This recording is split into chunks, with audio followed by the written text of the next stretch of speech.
We are back. We are back.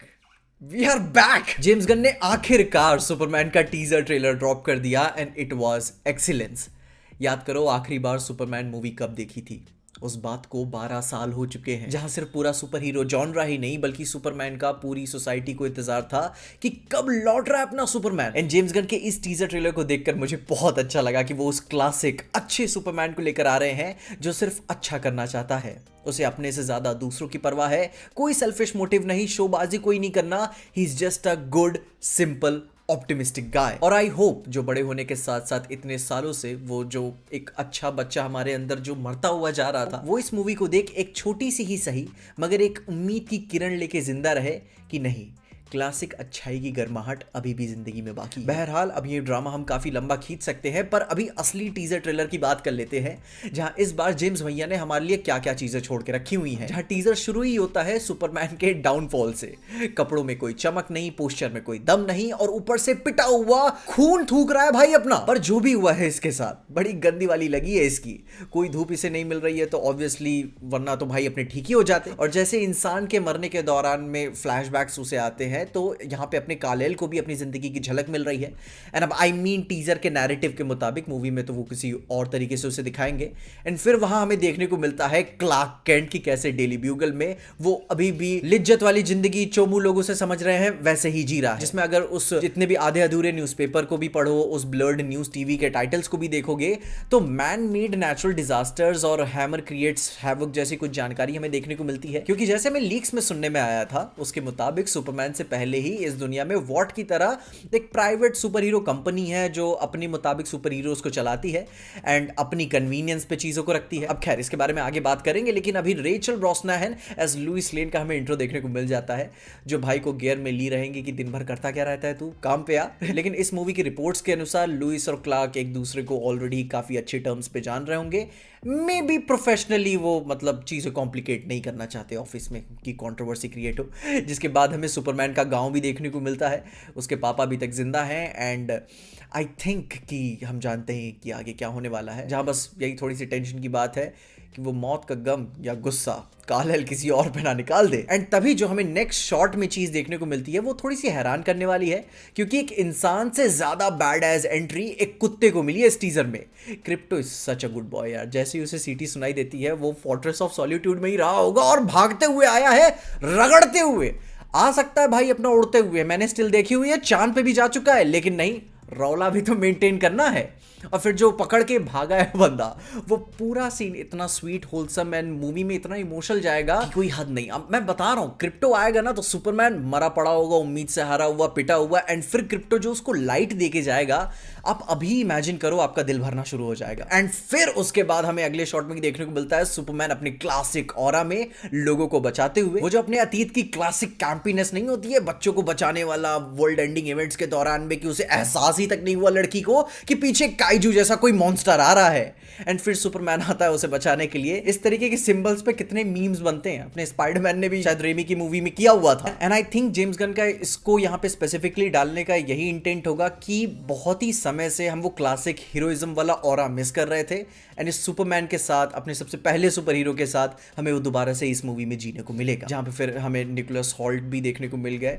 उनके सिर पे बाल नहीं है, कॉमिक एक्यूरेट रखा है, एंड शुरू से ये बंदा उस लाल अंडरवेयर वाले आदमी को पसंद नहीं करता. जहाँ फिर आगे हमें लूथर कोर का लोगो भी देखने को मिलता है. एंड जिस तरीके का क्रिएटिव डिजाइन उन्होंने दिया है, आई थिंक जेम्स गन कोई एक एवेंजर्स टावर्स जैसा स्टेटमेंट इस मूवी में देना चाहते हैं. अब खैर वो चीज क्रिएट होगी नहीं होगी वो तो मूवी से पता चलेगा. एंड फिर जैसे ही हमें ये टक्स एंड गन्स के साथ लूथर देखने को मिलता है, उसके हिसाब से हमें इस बात का आभास होता है कि सुपरमैन को भैया ने कैप्चर कर लिया है, क्योंकि उसके पीछे के कंपार्टमेंट्स नेक्स्ट सीन से काफी मैच होते हैं. एंड जैसे ही सुपरमैन को उस सीन के दौरान में लाइट मिलती है, उसकी बैटरी रिचार्ज होती है और वो बॉक्स तोड़ के निकल पड़ता है. जिसमें अब आगे एक सीन मुझे काफी अच्छा हिट करता है कि वो एक मिडिल ईस्टर्न कंट्री में एक बच्चे को, सुपरमैन को याद करने वाला सीन, जहां ये बात हमें ऑलरेडी पहले से ही पता थी रिपोर्ट्स के अनुसार कि सुपरमैन इंटरनेशनल बॉर्डर्स पे भी जाके काफी हद तक लोगों को बचाएगा. और यही चीज हैमर ऑर्गेनाइजेशन के बॉसेस को पसंद नहीं होगी, क्योंकि वो अपने एक्सक्लूसिव सुपर हीरोज के साथ एक एक्सक्लूसिव टेंडर्स और दायरे में रख के ही काम करते थे.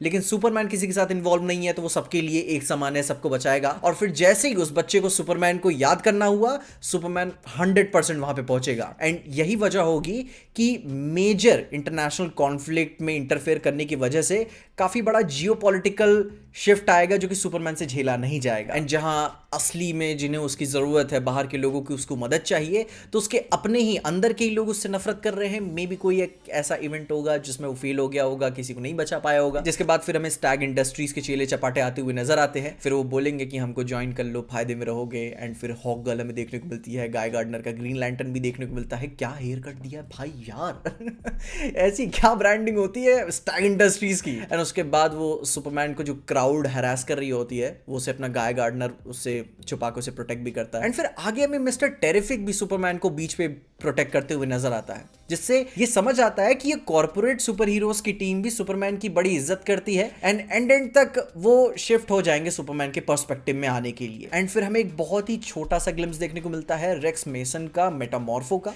एंड आई डोंट थिंक ये बंदा सही तरीके से सही साइड में होगा, क्योंकि ये 100% हो सकता है कि स्टैग इंडस्ट्रीज के लिए काम कर रहा हो, पर ये बाकी सुपर हीरोज की तरह सुपरमैन के साइड में चला जाए, ये थोड़ा सा मुश्किल है सोचने में। जिसके साथ साथ हमें एक माइनर विलन भी देखने को मिलता है, जो कि एक फायर ब्रीथिंग जायंट काइजू है। एंड आई थिंक ऐसे कई सारी छोटी छोटी चीजें होंगी जो सुपरमैन की लाइफ को अलग तरीके से मोल्ड करेंगी, क्योंकि एक सीन के दौरान में, मोस्ट प्रोबेबली क्लाइमैक्स से पहले का वो एक सीन होगा, एंड बहुत ही डेविस्टेटिंग सुपरमैन के लिए होगा, क्योंकि उसका कैलेक्स रोबोट मर जाएगा हमेशा के लिए। एंड वो दुख सुपरमैन के लिए उन 3 बिल्डिंग्स के गिरने से ज्यादा बड़ा दुख होगा, क्योंकि वो कैलेक्स वाला रोबोट केयर टेकर था फोर्ट्रेस ऑफ सॉलिट्यूड का। एंड उसके मरने के बाद कैल-एल का इमोशनल होना बनता भी है, क्योंकि क्रिप्टॉन से वो उसकी आखिरी लिंक होती, और अब वो चला गया, दैट मीन्स कि अब तो कुछ रह ही नहीं गया।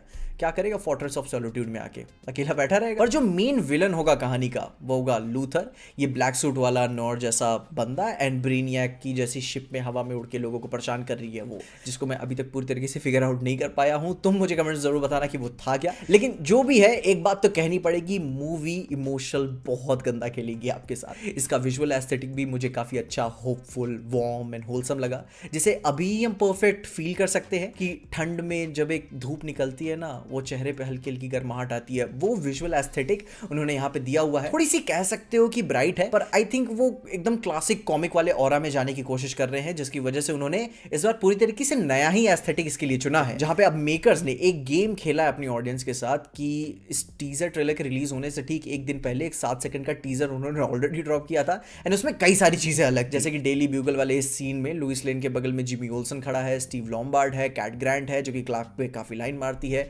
आई थिंक उसको नहीं पता होगा कि दोनों साथ में है, पर भाई तो अपनी पसंदीदा औरत के चक्कर में ही है, मतलब लुइस लेन। जहां फिर हमें इस टीजर में लव भी देखने को मिल गया, डेथ भी देखने को मिल गई, रोबोट्स भी देखने को मिल गए। एंड आखिर में जो चीज इसे बांध के रखती है, वो इसका बैकग्राउंड स्कोर, जो इलेक्ट्रीफाइंग रिफ दिया हुआ है थ्रू एंड थ्रू पूरे टीजर में, वो काफी हार्ड जाता है एंड स्टिल होपफुल रहता है। जहां मैं ये मना नहीं करूंगा कि थोड़ी सी कैंपी वाइब आती है इसे देखकर, लेकिन आई थिंक एक परफेक्ट बैलेंस था इसमें, क्योंकि वो पूरे क्लासिक कॉमिक वाले एस्थेटिक पे जा रहे हैं, जिसपे आई थिंक इस पॉइंट तक तो हम सबको ये बात मानी लेनी चाहिए कि there is no such thing called a bad James Gunn movie, जिसे देख के लगता है कि ये सीधे सीधे कॉमिक्स के पॉपीनेस को ही आपके सामने परोस रहे हैं, वो भी एक क्लासिक ऑनेस्टी के साथ, कि एक ऑल एंड ऑल, बिना मिलावट के, बिना कोई अलग तरीके के इंटरप्रिटेशन के, जिस तरीके से इंटेंट किया गया था, वो क्लासिक ऑनेस्ट सुपरमैन होता कैसा है, जिसमें बस अब इसी बात का इंतजार है कि ये मूवी में हमें रुलाते कैसे हैं।